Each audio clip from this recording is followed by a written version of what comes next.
Agent 47 and Diana Burnwood are the world's top assassins working for the ICA. Unknowingly, they have been hired by a shadow client to target a number of operatives of Providence, a secret organization working in the highest echelons of power. Providence's controller, the Constant, approaches Diana and makes her a deal. Eliminate the shadow client and learn about 47's past. But when 47 discovers that the shadow client is Lucas Gray, his lost childhood friend, he and Diana switch sides to fulfill an old pact: destroy Providence. Together, they manage to capture the Constant, forcing him to reveal the identities of the 3 Providence partners. Eliminate them, and the war would be over. However, the Constant has an ace up his sleeve.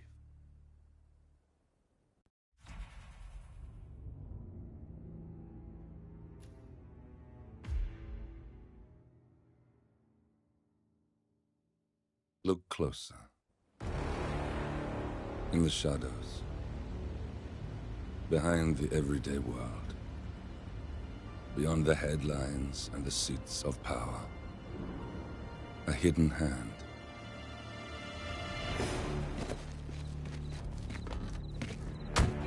A kind of company known as Providence.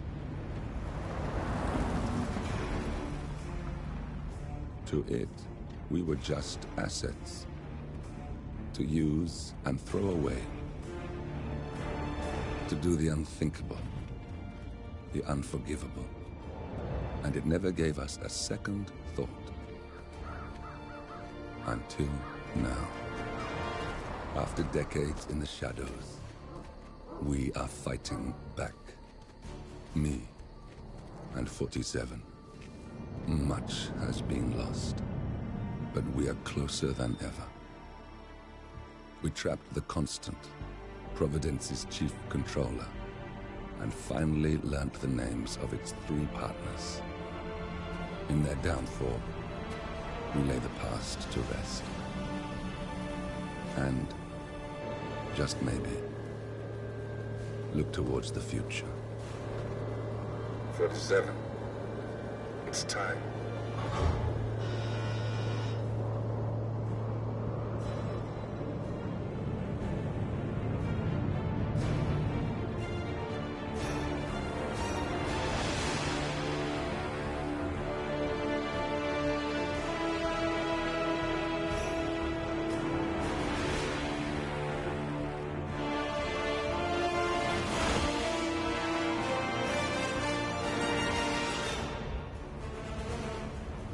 Partners are down there. You know, I never planned this far ahead. You never do. I see someone got his memory back. Wait, is that a beacon?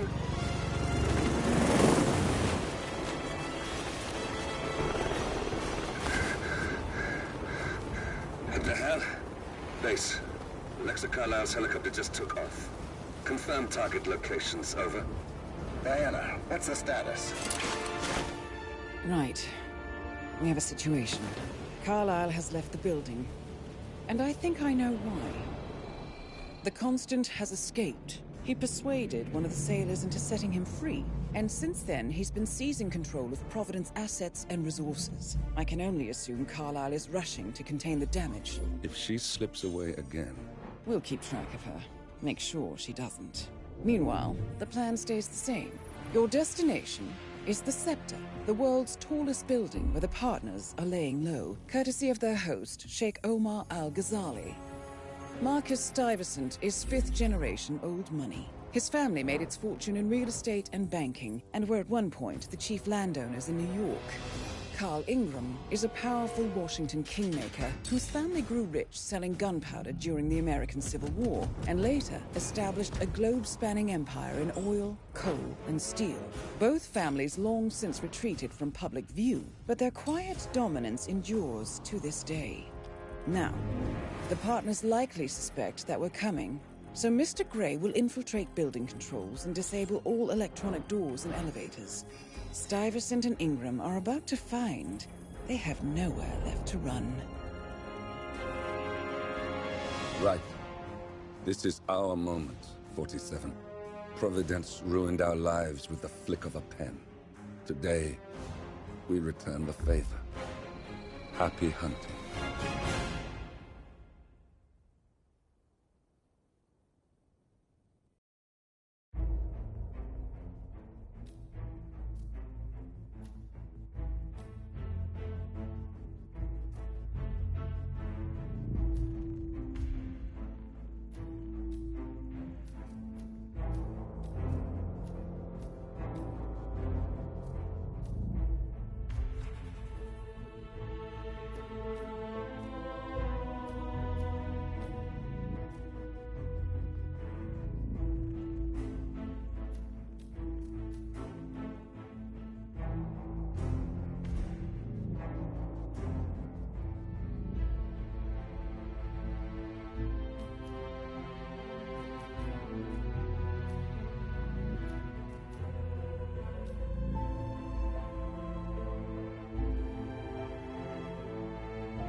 Welcome to Dubai, 47. Today is the inauguration of the scepter, and the ceremony is well underway. You will find Marcus Stuyvesant near the building's signature art installation, while a paranoid Carl Ingram has ensconced himself in his penthouse suite, security on highest alert. Mr. Grey is already in position and ready to assist. Good luck, 47. 47. Come in. 47, do you copy? I'm here. Are you in position? I'm heading towards the point of entry. Good. Get back to me when you're there.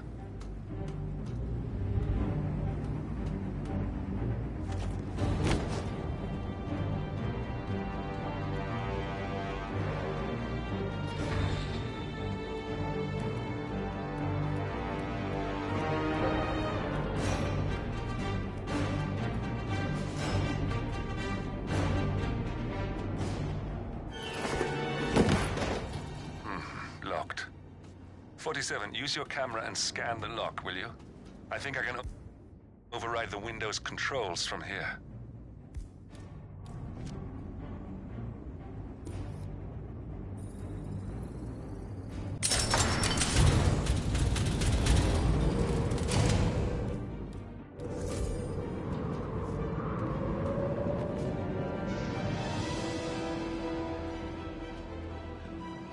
I'm in position. 47, the inauguration is taking place close by. Once you've infiltrated it, get your bearings. I'm sure there must be floor plans somewhere. Understood. We need absolute focus on this one. If Ingram and Stuyvesant are alerted to our presence, we may lose them for good. We are so close, 47. Don't worry. They're not going anywhere.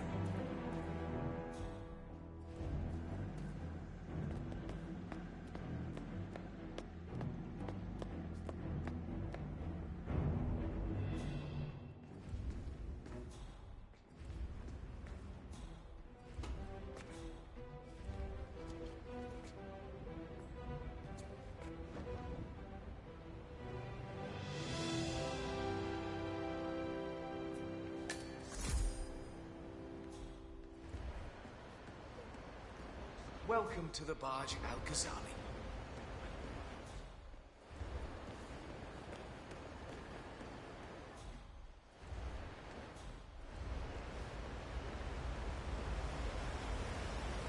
Welcome!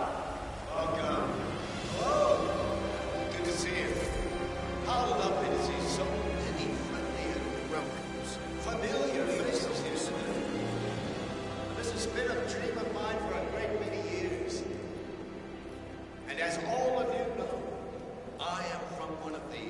less privileged sides of the respectable Al-Ghazali family. But with a small loan from my father, I soon built up a construction empire that was worthy of the great Al-Ghazali legacy. So, I would like to thank my cousins, without whose friendship and influence this achievement might not have been possible. Thank you. I'm proud to yet again immortalize our great family name. But most importantly, this building is for all the people of Dartmoor, which is to date the tallest building in the world.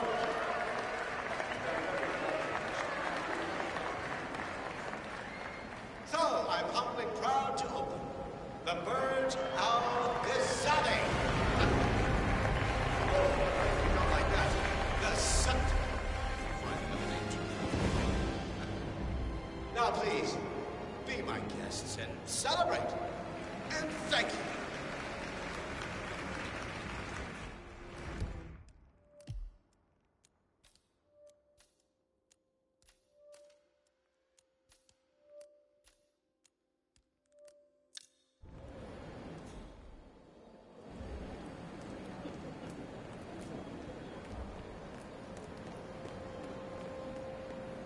Take it easy, sir.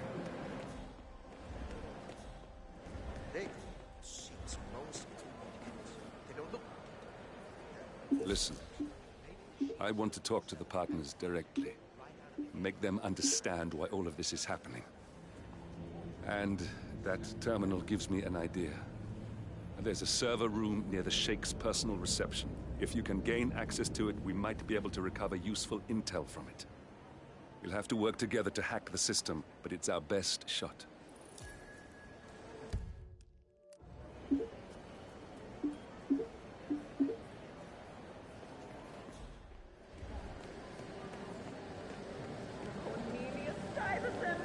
Oh, you're here! How wonderful! You know, I didn't think you'd come after your tragic. I'm sorry, sir. I can't let you through, okay? Please leave the area. Stuyvesant was a god to us struggling artists. His and your general. Damn it. Cornelia, I told you to come alone. Why is she talking to Lucy Phillips?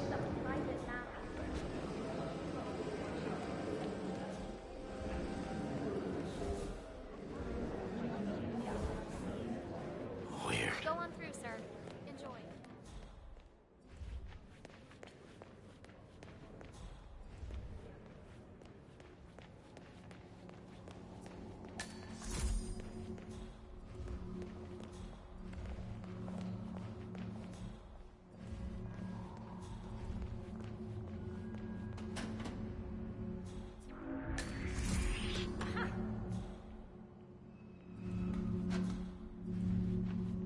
Time for a night. What?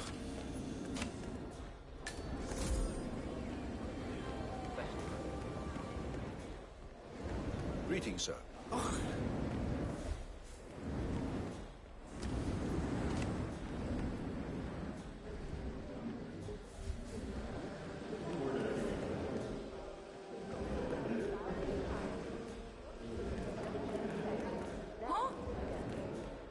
My day, and I pay you to make sure I can enjoy it. Hello, sir. Yes. Good. Now off you go. I have.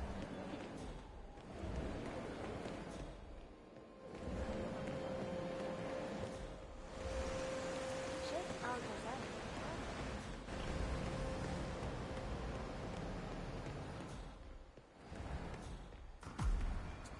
There's a keypad lock on the doors to the staff area. One moment. All right, try this. 4706.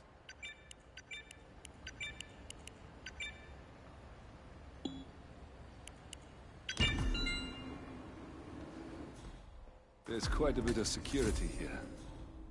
One moment. You ready for some more fresh air, 47?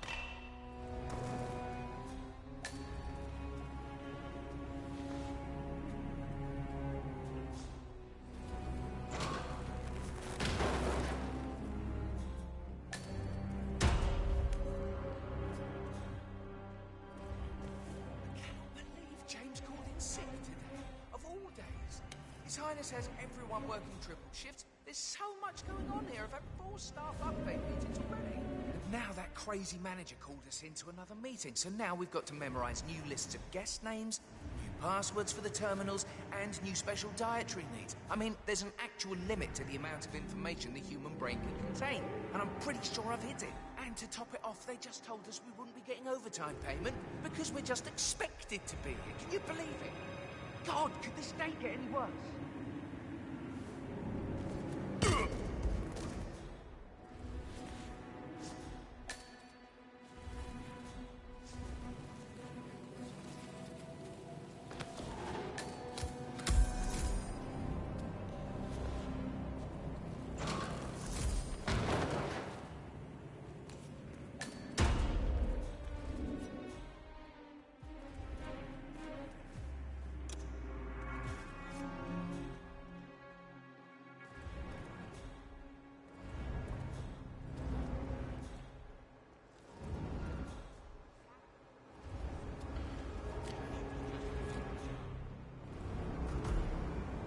I think I can open that window remotely.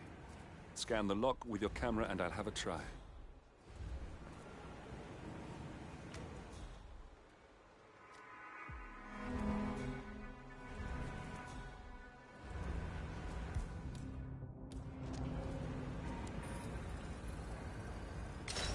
Quick, count to 10. Oh, fuck it. Jesus. This is ridiculous. Someone else deal with this shit.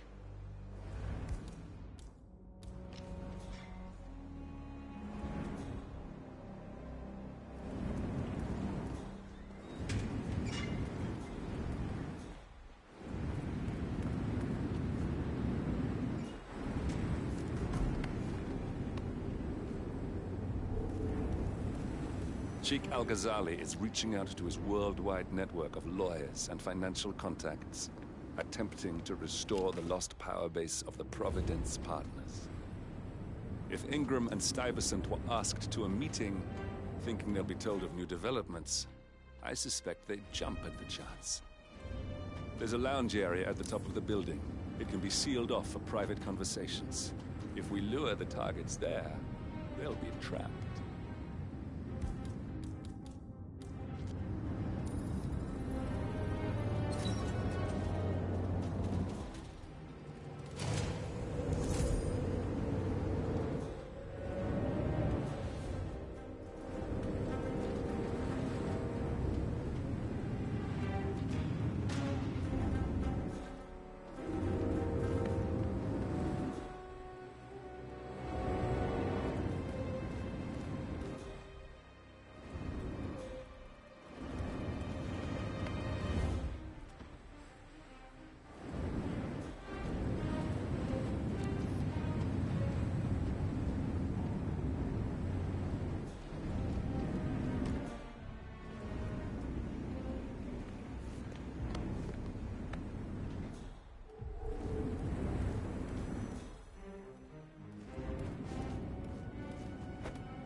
The server room should be behind one of the doors in this hallway.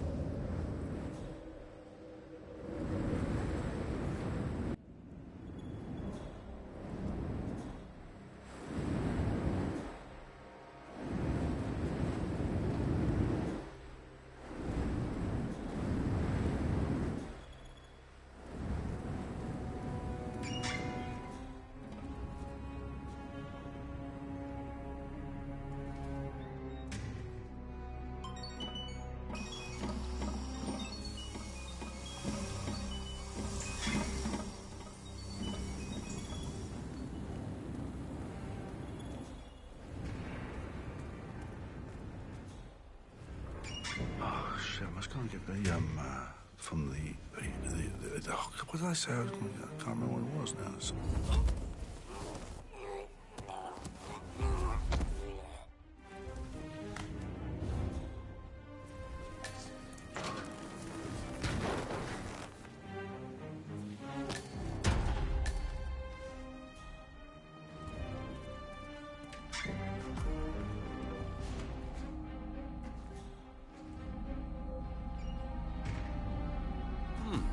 Calendar function.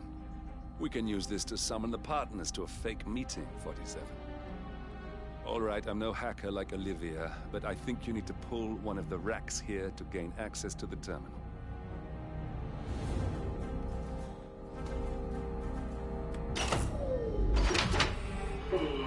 Damn it. A silent alarm has been tripped.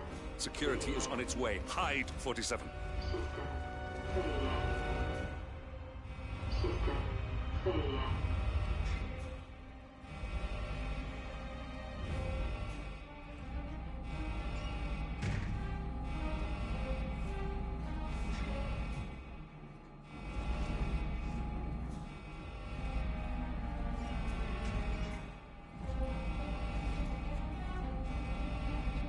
Everything looks just fine.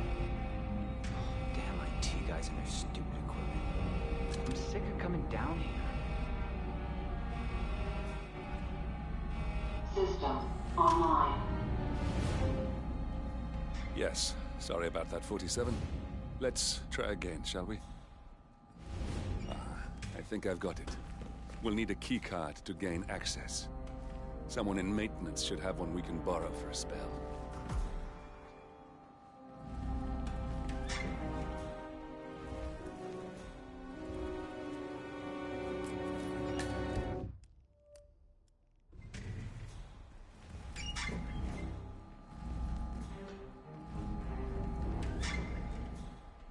Hey, it's me. I thought about what you said. Yeah, I changed my mind. It was an insane idea to start with. Exploding goblins.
That must have done something. Can you see anything different in the room?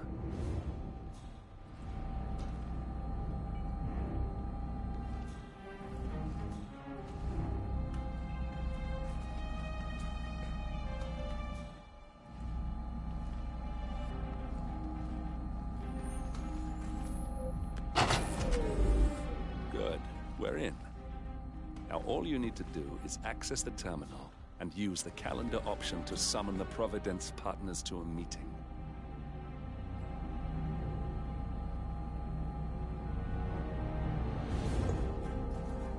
Building cameras are now disabled.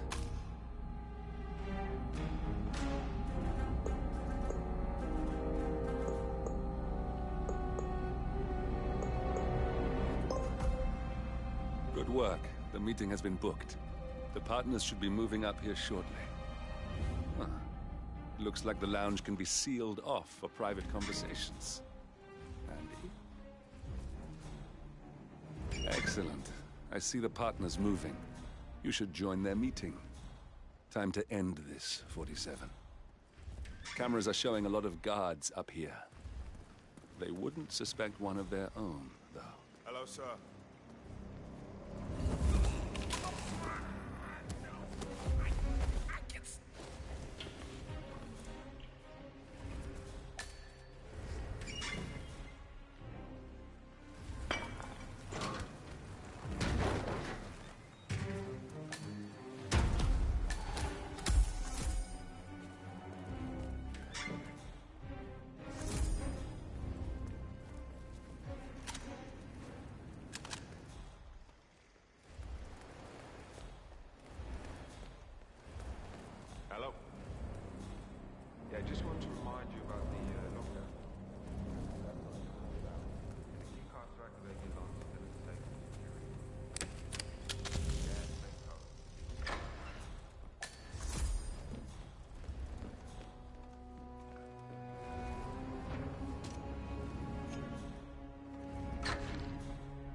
good today, sir.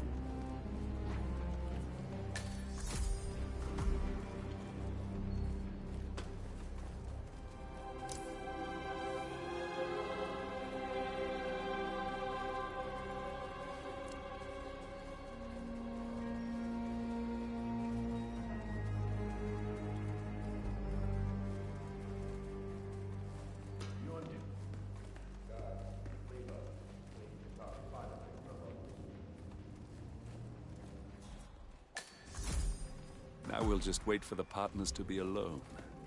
When the partners are alone now, I'll activate the panel controlling the room's security features. When you're ready, use it to start the show. No, but I've known this man for a long time. You wouldn't call us up here without good reason. I trust his people will have multiple scenarios ready for us very soon.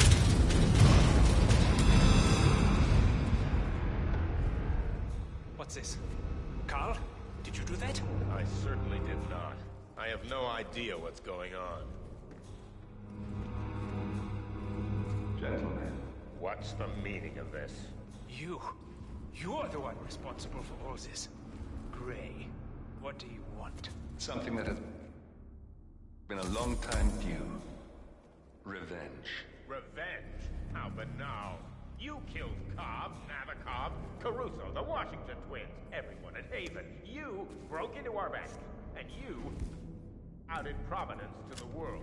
Whatever perceived slight we've done to you is insignificant to the amount of damage you've caused us. You've caused the world. You're a murderous terrorist. Nothing more. What did we ever do to you anyway? You specifically? Nothing. Providence?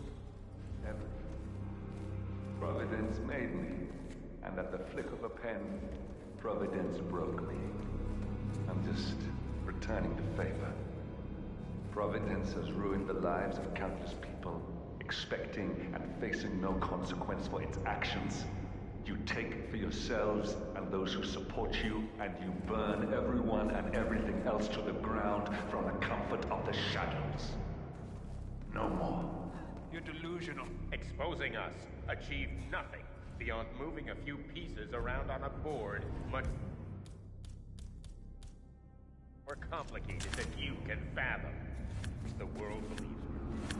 What more do you need? Me? Nothing. My friend, however, well, let's just say he's a bit of an expert. I'm just here to watch you die. 47. Finish it.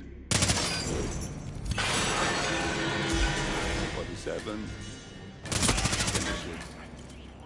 Finally, Stuyvesant and Ingram are gone.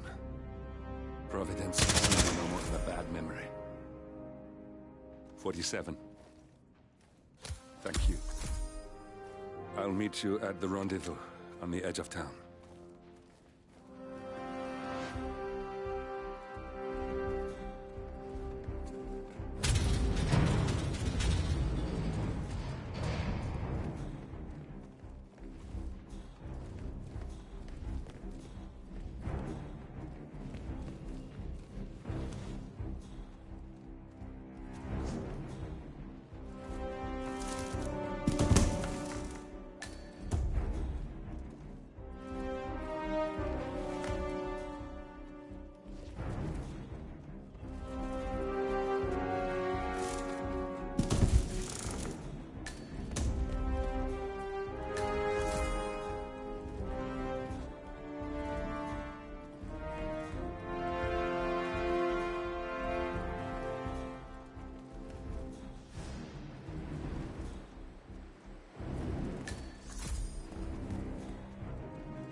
If that's your winning face, I'd hate to see you lose. We underestimated the Constant. Yeah, he's a glorified desk clerk. He's not just after the money. He wants it all. We caught him once, we can do it again. And, well, we're not the ones who let him escape. You still don't trust her. I don't like executive decision makers. Look, you don't have to follow her, you know? Soon, this will be over. Maybe it's time to think about the future. You have to face the possibility that there's no going back. If the ICA knows what you did... She'll make it right. She always does. We have a fix on Carlisle. Come on. We've got a plane to catch. I hope you like the rain, 47.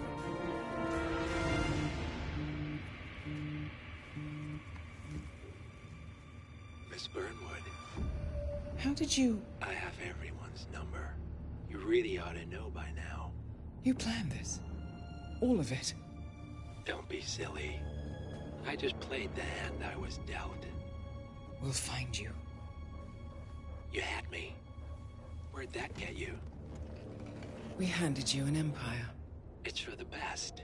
The partners were complacent, set in their ways. But power is more than just security. Providence can be an agent of change. Surely you understand.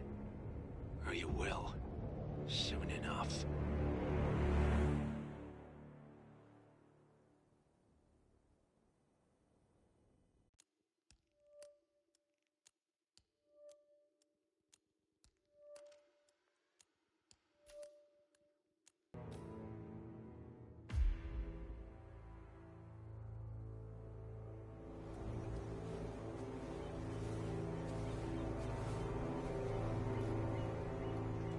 She came home.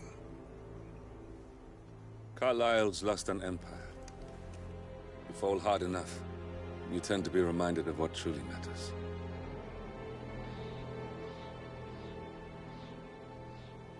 So, the end of the line. You ready for this?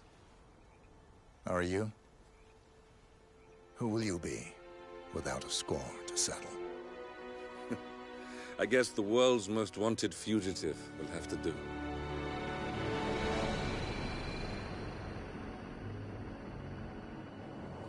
Alexa Carlisle is dead. According to the funeral invitation, that is. So naturally, it caused quite a stir when the late matriarch turned up at the breakfast table, alive and kicking. Carlisle, wisely sensing that her number is up, has emerged from exile to tie up loose ends and secure the Carlisle legacy. She may be a monster, but you have to admire her due diligence. Carlisle descends from an ancient line of warrior aristocrats. Her great-grandfather made a killing in the Second Opium War and established an empire in shipping, railroads, and newspaper publishing. While largely unknown to the public, the family still asserts its quiet dominance over global transport and logistics, media, and technology. Most senior of the partners, Alexa Carlisle, is cold as ice, tough as nails, and sharp as a razor. Incidentally, it was her late father who first brought the three families together after the end of World War II at this very house, meaning that this gentleman is the birthplace of Providence. It began here, and it ends here. Talk about poetic. One more thing. According to our intel, Carlisle keeps a case file on the Constant. Information that may be helpful in his recapture, so don't leave the estate without it. Right. Happy hunting, 47.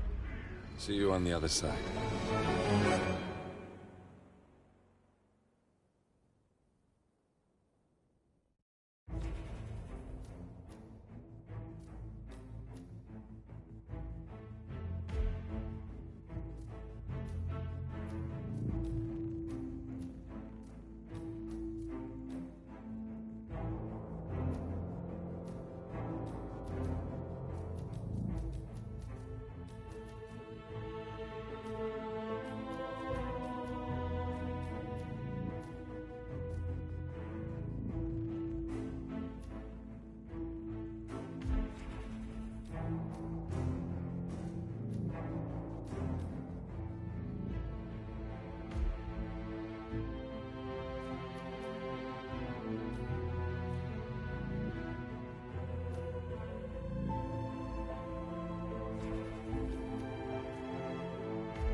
Thornbridge Manor.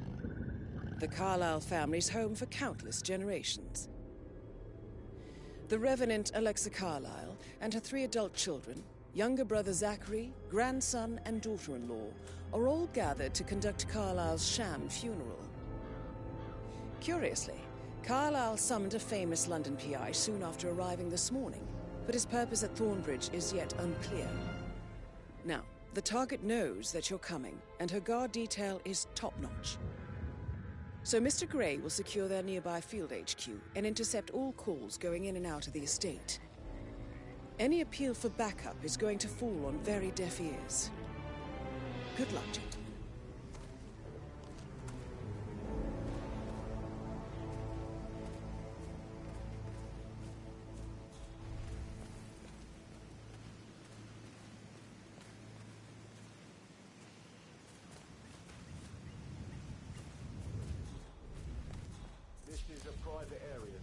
Phineas Whitmer, private investigator. I have an appointment with Madame Carlyle. Please wait. Mr. Whitmer is here to see Madame Carlyle. You can go right in.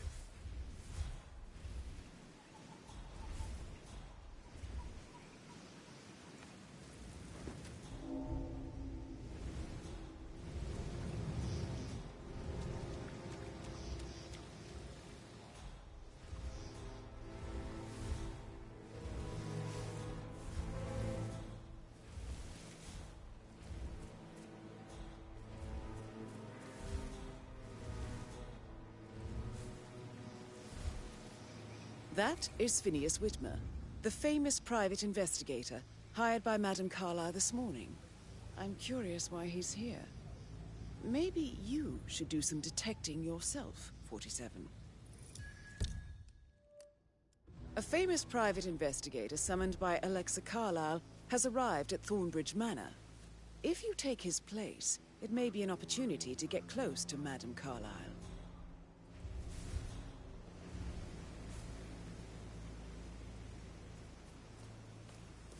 Mr. Whitmer, thank God you're here.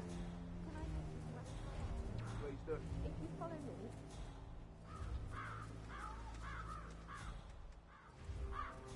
I know I ought to say anything, but everything's just so strange. Preparing for Madame's funeral and that. But then the awful business with her brother Zachary, and all this security. I've never seen a place guarded like this, and I dare say I don't like it at all.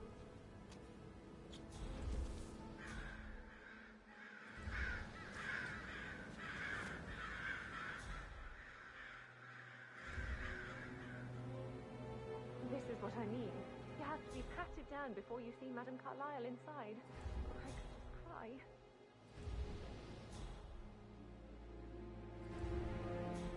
So, I just need to check. That's a bit excessive, I think, considering the fact that I've got no less than 2 routes to get inside the house unseen.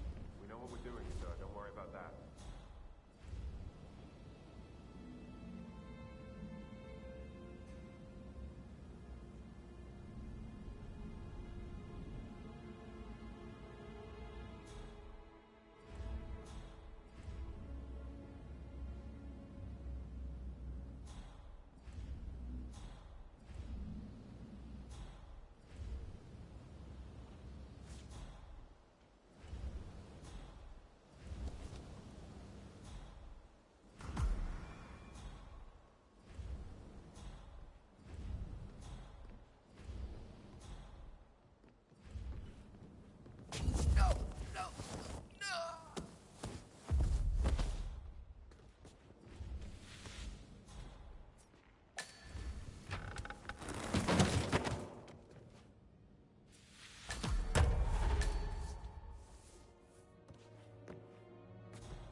Mr. Whitmer, thank you for coming on such short notice.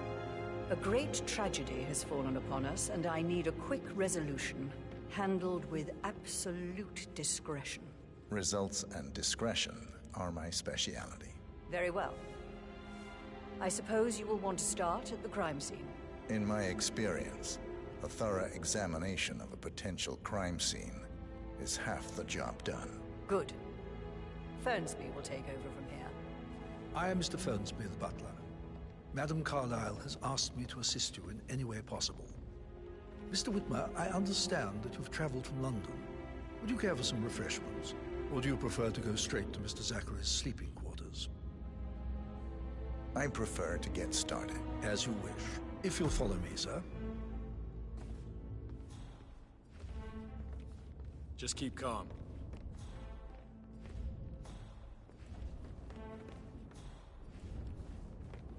I feel obliged to point out that current affairs surrounding Madame Carlyle are of a delicate nature.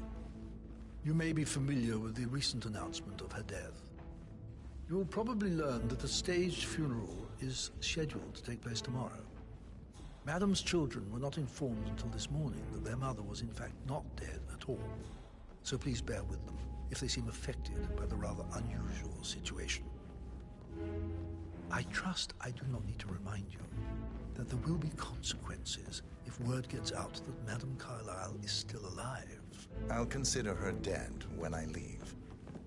Before you inspect the crime scene, I will tell you this. The case concerns the death of Mr. Zachary, Madame Carlyle's younger brother. He was found dead in his bed this morning. The door was locked from the inside, and a suicide letter was found in his room. However, Madame Carlyle suspects foul play and will not accept that he took his own life. I've prepared some information for you, so please do come and see me when you've finished your investigation of the crime scene. This is Mr. Zachary's room, to my right. A locked room murder mystery, 47. I trust you'll get to the bottom of this.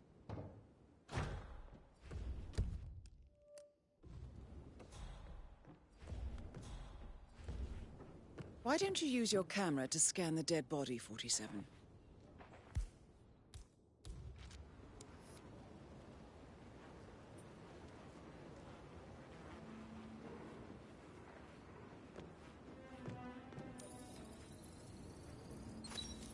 Throat markings indicate a rare, short-lived plant poison killed him. Spread shows time of death at around 10 o'clock last night. You do know your poisons, 47.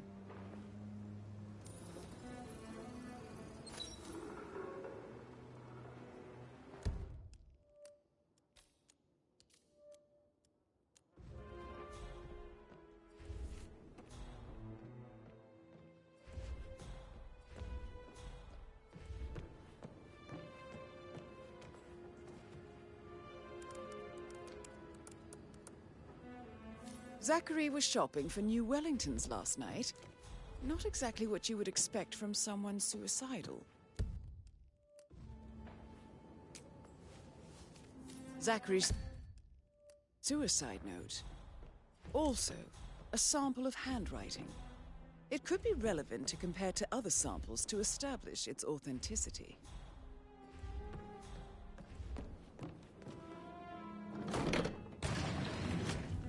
A hidden door. It's a secret passage. This could explain how the door was locked from the inside.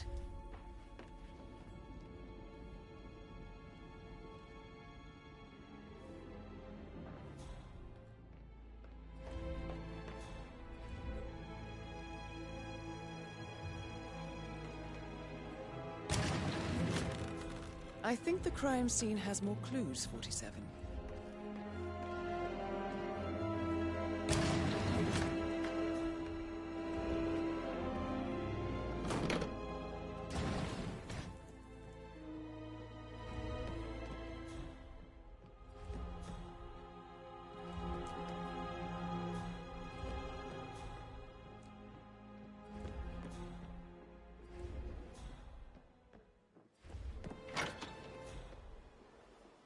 Sir?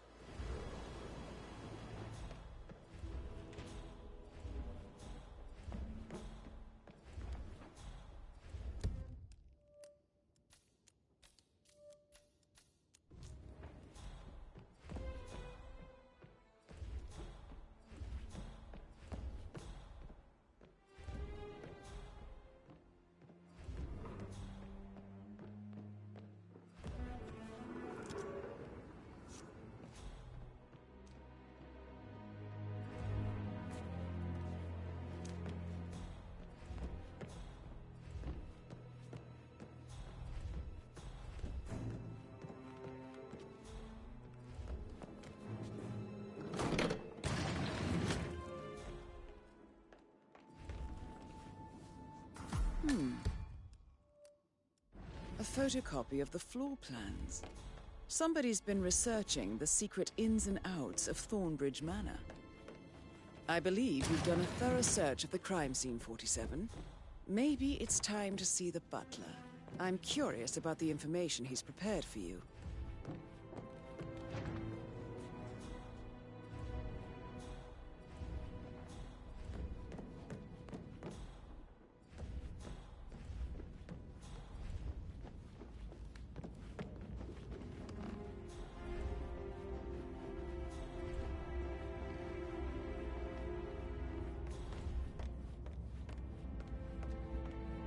Mr. Fernsby, I'm done with the crime scene. Did you establish a time of death? Zachary died around 10 o'clock last night. Well, that means the staff were off duty. And Madame Carlyle and her security didn't arrive until this morning. That leaves Madame's family and myself as the only persons here when he died. And before you ask, no, I do not have an alibi. I was alone in my office at the time of death. Here's the material that I've prepared for you. It's a list of the possible suspects and their quarters. Hopefully that will help you keep track of your findings. Please come and see me when you've solved the case, and I will take you to Madame Carlyle. This is very useful information, 47. So how does one solve a murder mystery, 47? Motive, means, and opportunity, I believe. May I suggest you ask the suspects for alibis? Or perhaps you prefer searching the manor for clues first? I bet you're a great dancer. I don't like dancing. What about restaurants then? You like food? I know some great places. You should come visit. I'll take you somewhere really nice. Spend a few bucks. A girl like you deserves that. I don't know.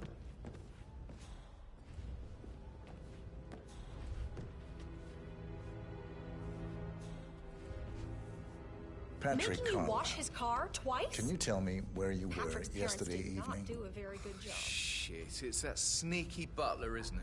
He ratted me out.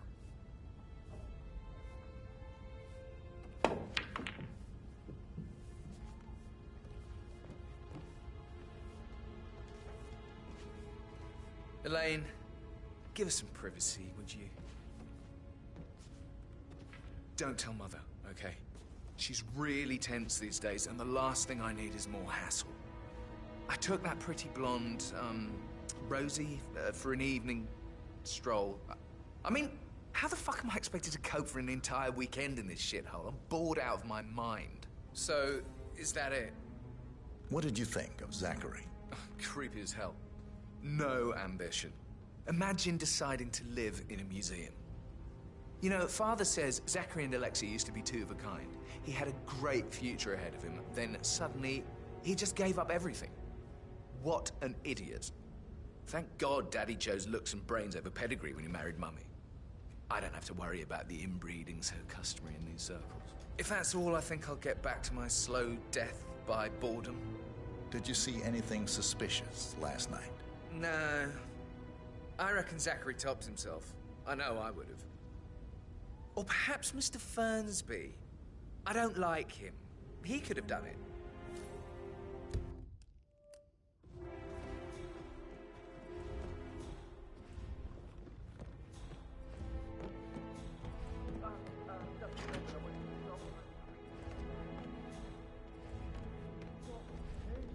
For God's sake, Emma.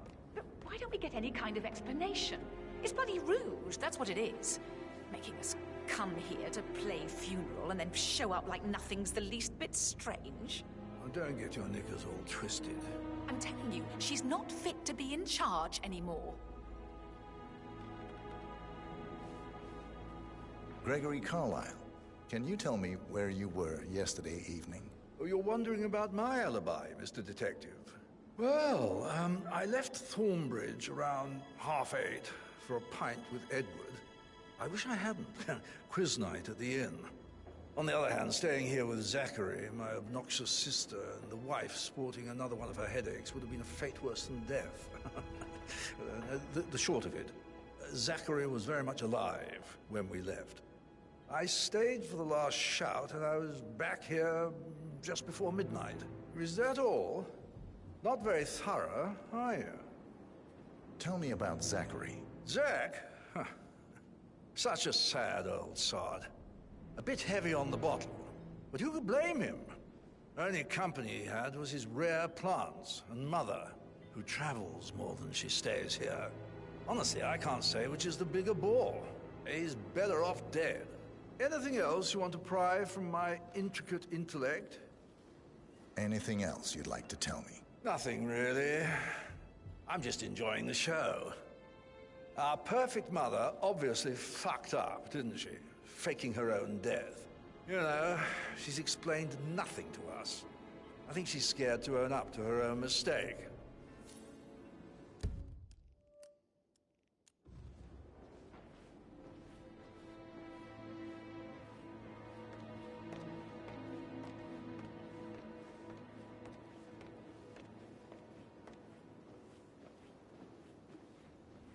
Emma Carlyle, can you tell me where you were yesterday evening? Surely I'm not a suspect. I need to account for everyone. Well, I spent the evening with my family, but I got an awful migraine and had to take to bed. Everyone can attest to that. I believe I went up when the boys sat down for a drink around 8 o'clock. Is that all? How did you feel about Zachary? I might as well be honest. His presence was always awkward. But how do you have a meaningful conversation with a man who only cares about plants? In my opinion, Alexa bears some responsibility for how this ended.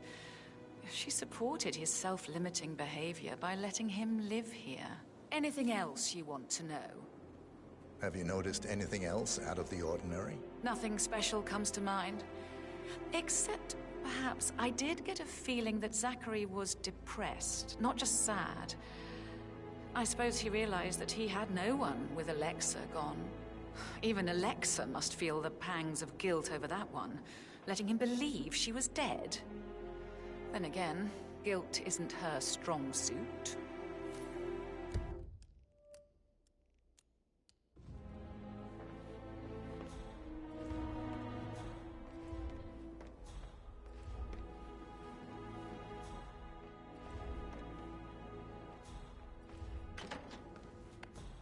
He plays the strings of my heart with that piano. I can feel the hair on my neck stand. Quite the poet. But you're right. It's beautiful.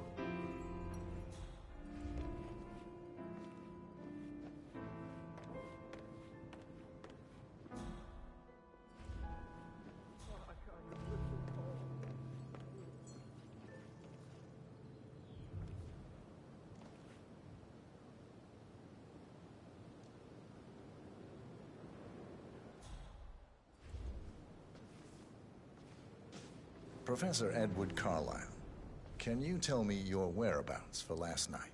Oh, yes, this dreadful business with Zachary. I stay at the local inn. You see, I prefer not to spend the night here at Thornbridge Manor. My brother Gregory came along for a nightcap. He'll never admit it, but I think he understands that I find this whole thing upsetting and wanted to provide some comfort. I believe we went to the Stag's Head around 8:30. If that's all, I have a speech to write. Can you tell me about Zachary's behavior last night? I certainly didn't expect him to commit suicide. Sure, he was upset by Mother's supposed death. We were. But he seemed more engaged than usual. You should ask Rebecca. They had a long talk. Did you know that he hadn't left Thornbridge Manor in nearly 50 years? His plants, Mother, and the staff, all the company he had. Anything else I can do to help? Did you notice anything else out of the ordinary? You mean apart from the fact that we came here to bury our mother and she shows up alive and kicking? Zachary found dead in his bed this morning? Or perhaps that the planned funeral is still taking place and I have to do the eulogy? And Mother will surely have a strong opinion on it afterwards. I can't breathe. Excuse me.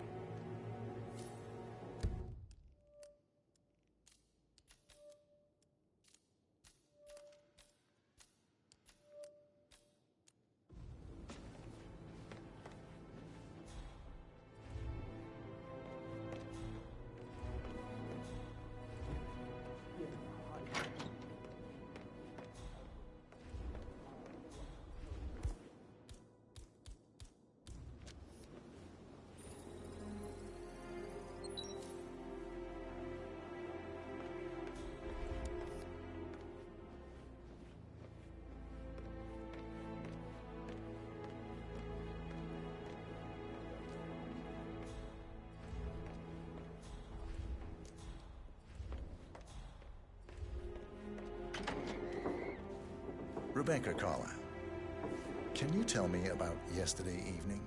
We don't really see much of each other, my brothers and I. I suppose it takes our mother's funeral to bring us together, and even then, it's not like we sit on each other's laps. Now, let's see. Patrick, Gregory's son, disappeared straight after dinner. You know, I think he might be in some sort of trouble. Edward wanted to go as well, but Gregory convinced him to stay for a few drinks before they went off for a pint at the local at 9:15. I swear Gregory enjoys Edward's discomfort over staying here. I had a conference call with my New York office at 9, so I spent 3 hours on my laptop in my room and went straight to bed afterwards. I don't know about Emma. She did act a bit strange. You know, I bet she was making lists for changes needing to be done once she gets her hands on Thornbridge Manor. Quite the shock she had when Mother arrived during breakfast. Is there anything else you want to ask me? Tell me about Zachary. Did he act strange last night? You know, now you mention it, he was a lot more chatty than usual. He wanted to know about my connections in the publishing business. Apparently, a friend of his is writing a book, which strikes me as very peculiar. I didn't think he had any friends. Is that everything, Mr. Whitmer? I do have... Anything else you feel like mentioning? I may be wrong, but I saw Mr. Fernsby, the butler, leave Zachary's room early this afternoon. And he seemed a bit startled when he saw me in the hallway. It's probably nothing. Oh, and one more thing. Please be kind to Edward. He can only take so much.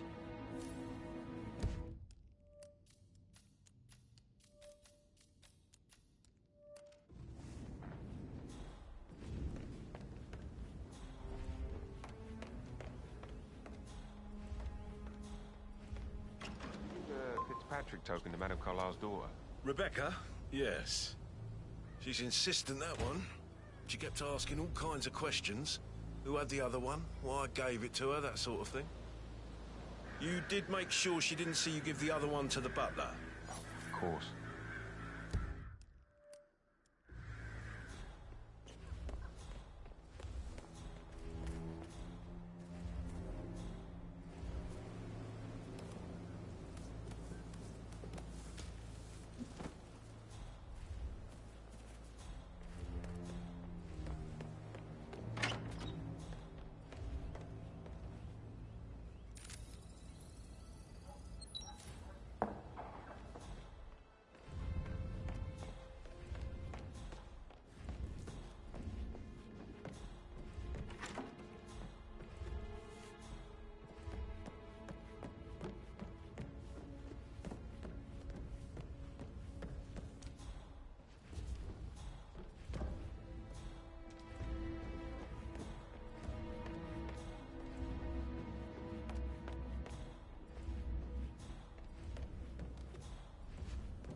That is the door to Mr. Fernsby's office.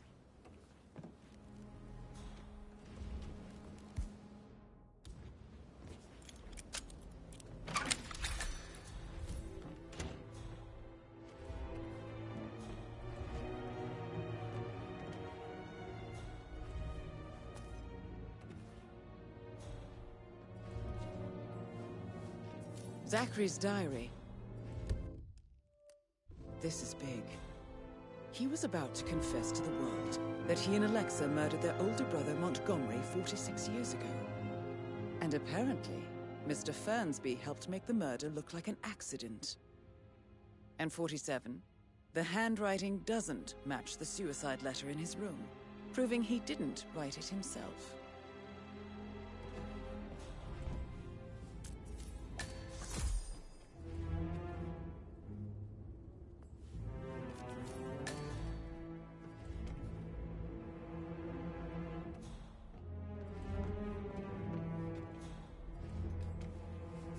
Painkillers. Lethal if you use enough of them. But not the poison used to kill Zachary. Of course, Madame Carlyle doesn't know that. Are you considering to frame the butler, 47? Mr. Fernsby clearly didn't commit the murder, but I think you have enough evidence to convince Madame Carlyle he did. Maybe you should tell him you are ready to present your findings. Unless, of course, you want to do some more detecting, 47?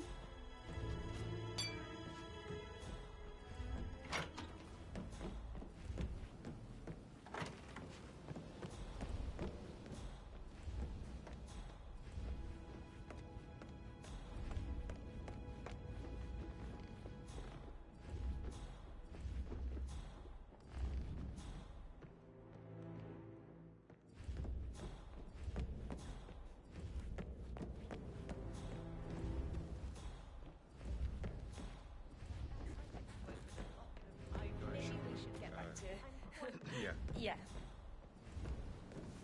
That door leads to Emma and Gregory's room.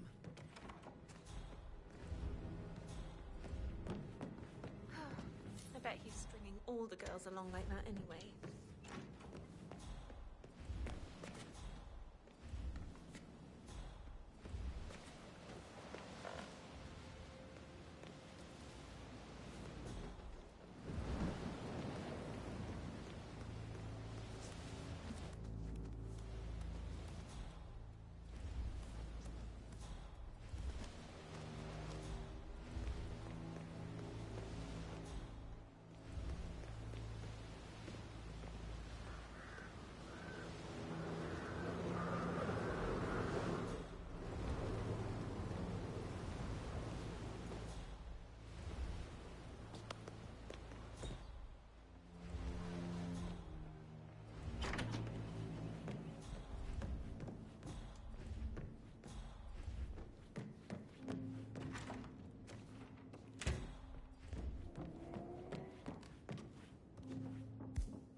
Now this is interesting, 47.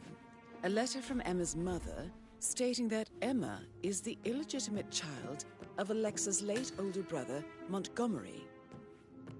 And listen to this. She claims to have witnessed Alexa and Zachary murder him. The plot thickens.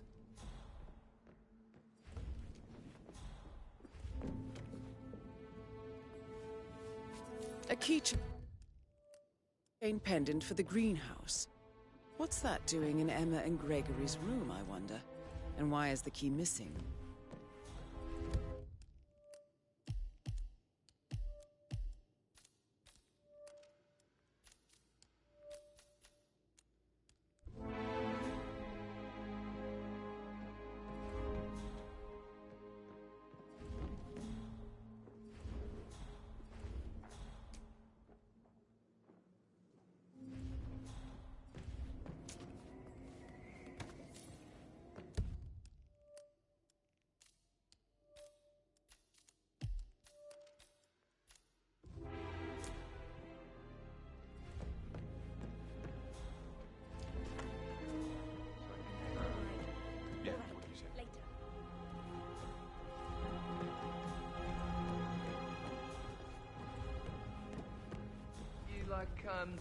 Reading?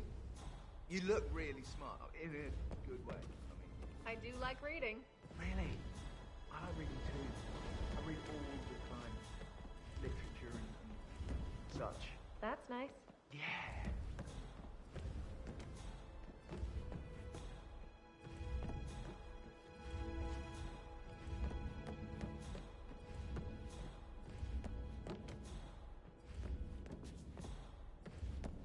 That is the door to Rebecca's room. You want to check on the undertaker's charges? I got word he got 7 grand.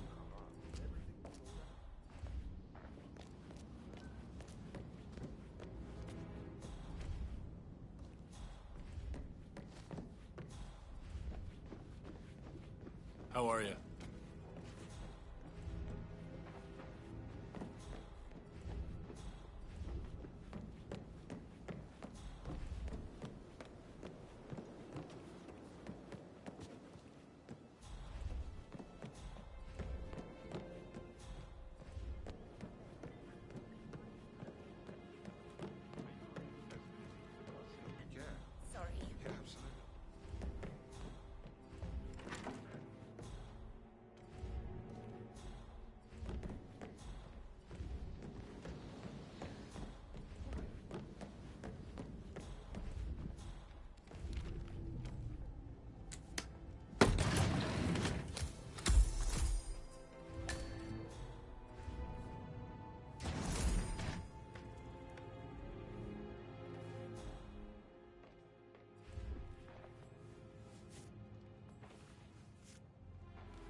An old letter. 47. Never opened. Must have slid under the secret door nearly 46 years ago. It states that Alexa Carlyle's older brother, Montgomery, wanted Alexa to become the heir to the Carlyle Empire instead of himself. Interesting. You're an excellent detective, 47. Uncovering truths half a century old. If you frame it correctly, I believe you could use the information to convince Madame Carlyle that Zachary committed suicide. Maybe you should ask Mr. Fernsby to see her. Or perhaps you feel like digging a bit more.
Verified his identity. It all checked out. There. Exactly. He holds the other one. I want her to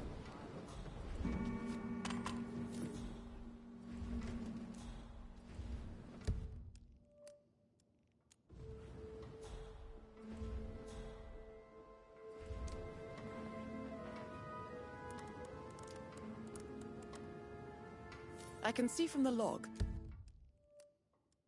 that Rebecca was in a conference call from 9 p.m. to midnight last night.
Aaron Ford Jr. calling from Morgan, Yates & Cohn. I need to get a listing of asset transfers from the Carlyle account.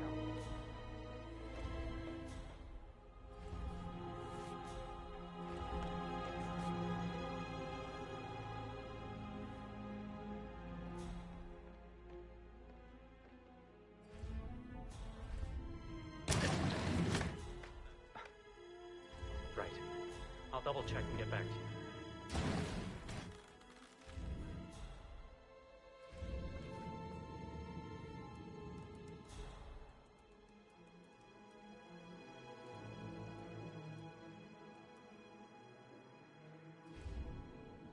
Well? Well? Well, what did you find?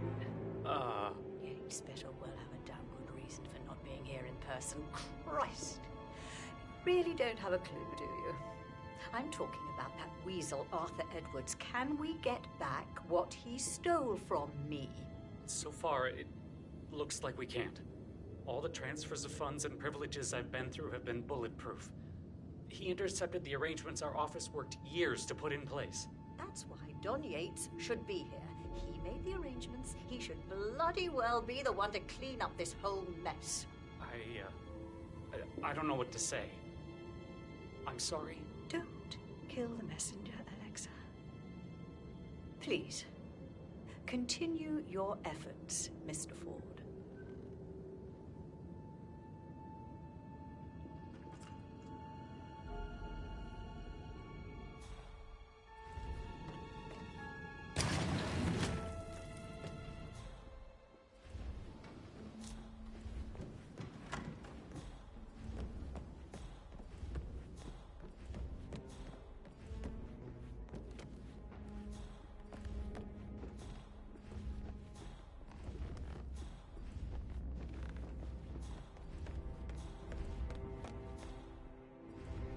Can't you just relax for a minute?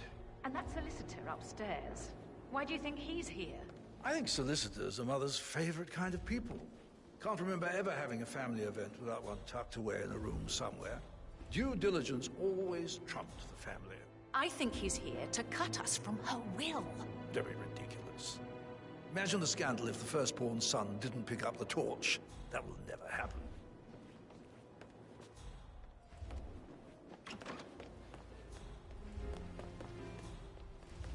Bad news, I'm afraid. We don't have any extra fuses. Ethel looked everywhere. Oh, you've got to be kidding me. No power, no portrait. Oh, Madame Carlyle will be... So, Madame Carlyle wants a picture taken. If you were to assist with the missing fuse, I'm sure the portrait would be one for the ages. Furious. She expects the family photo to be done any moment now. I need this shoot to happen, okay? And I need it to be perfect.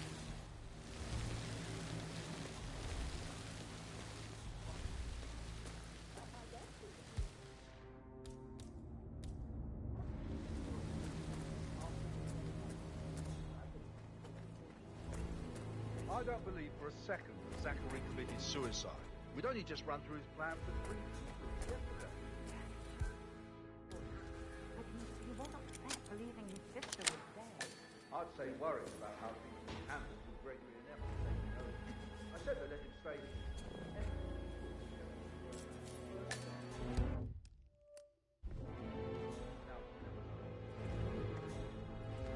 Broken lab equipment. It looks like it was recently used, though.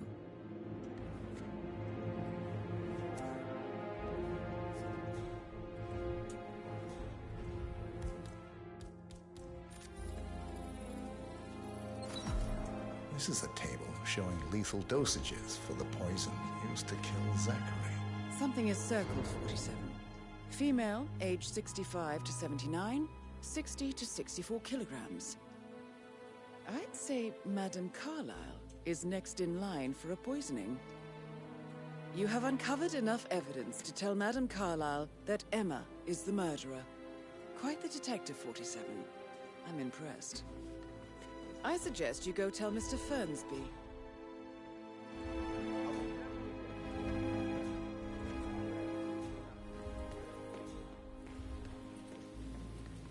I understand why you're upset. It's such a shock.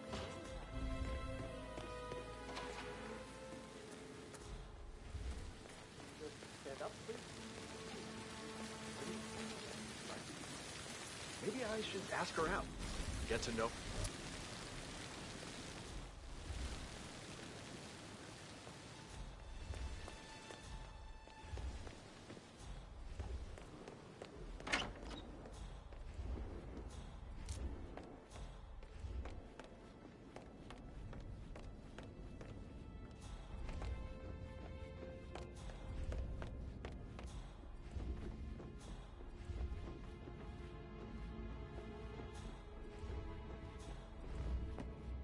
American lawyer in the small office. Did you check his travel documents?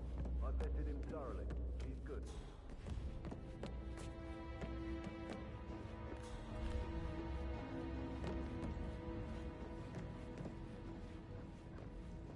What is it, Fernsby? Mr. Edward is not coping too well with the situation, I'm afraid. He is a useless wimp. If it's not one thing, it's another. If I may say so, these are challenging circumstances for everyone. It seems to be his role in the staged funeral event tomorrow that weighs on him. Christ. If he'd just grow a pair. I believe he is calling his ex-wife again. It could end with legal consequences. The harassment charges from last time led to that restraining order. Should I talk to him? Maybe it's better if I have a word with him. If I may, madam. Yes, you might be right. Thank you, Fernsby.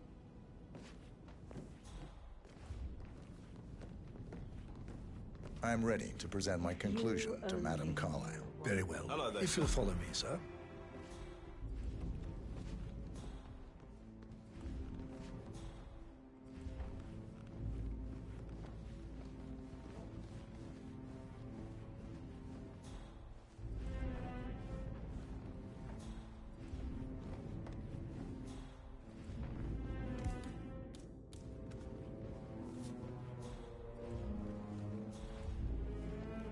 Greetings, sir.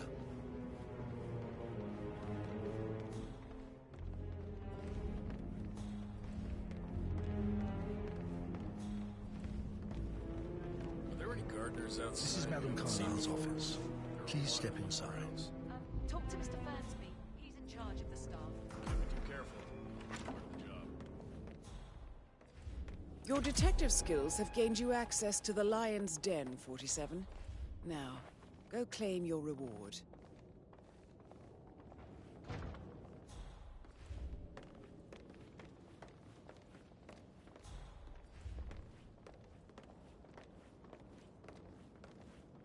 So, Mr. Whitmer, you've reached a conclusion.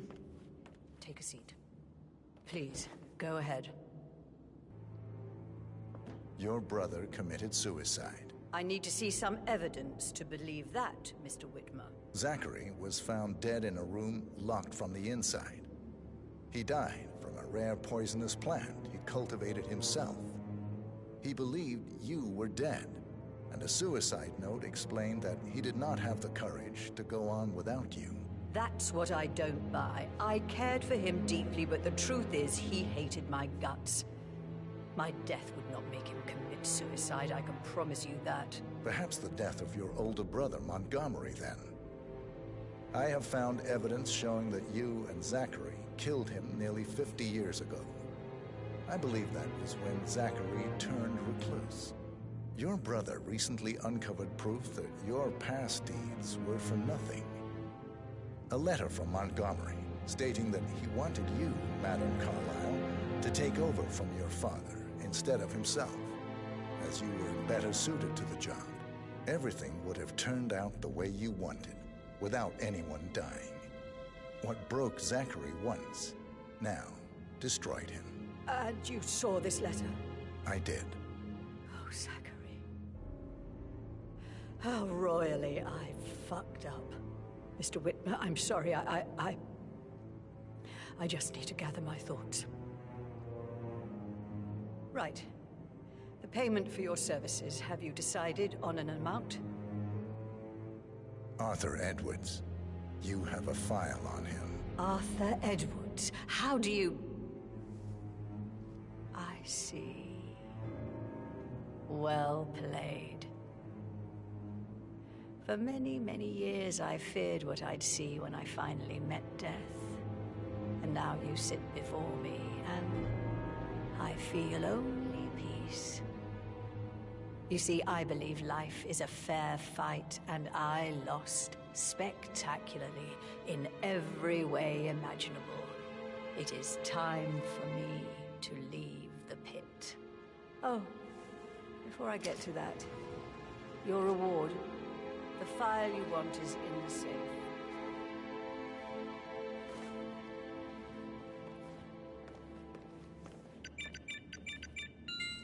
A last wish from a dying woman. Get Edwards and make him suffer. So long. I need some privacy. Thank you. Good work, 47. That's the file on Arthur Edwards secured. Time to take care of Madame Carlyle.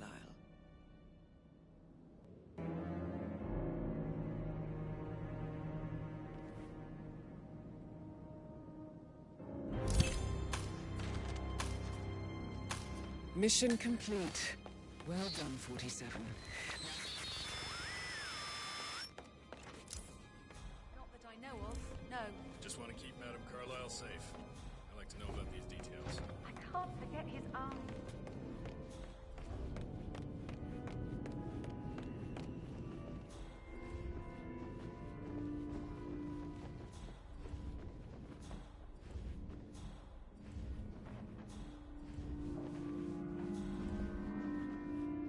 Sup?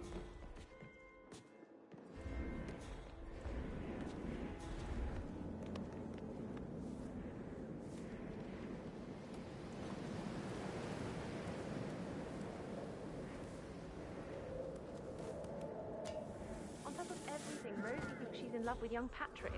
I mean, that's a breaking heart happening if I ever saw one. Poor thing. Alexa, back from the dead, a make-believe funeral, a murder.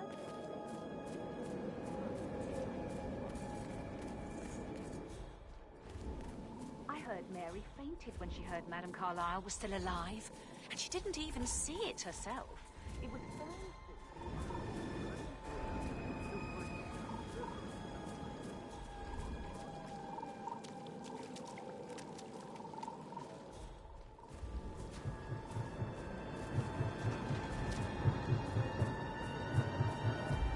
They're everywhere. Go, get out! It's the Constantine. Shit!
Don't respond, just listen. Diana can't help you now. You need to find Olivia. She will know what to do. I wish there had been more time.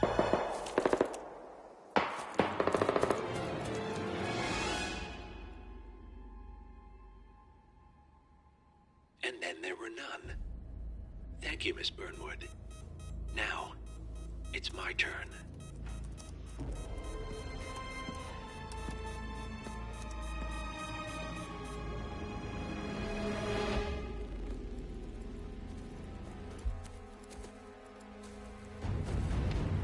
Stay down. Boss wants you alive. Yeah? How about now? Over here! Cover me!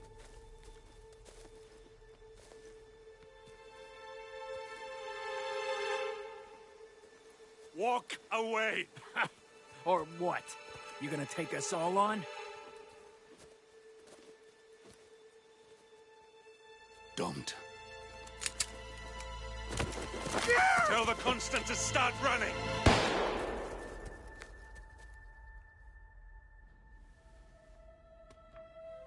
You think you've won? 47 is out there.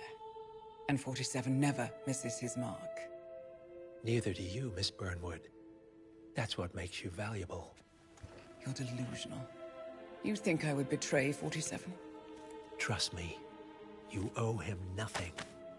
What is this? I told you we could help each other, and I meant it. I look forward to your call.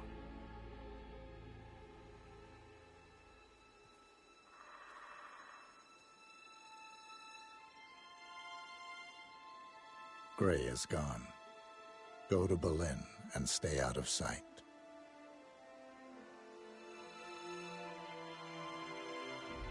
We're all that's left now.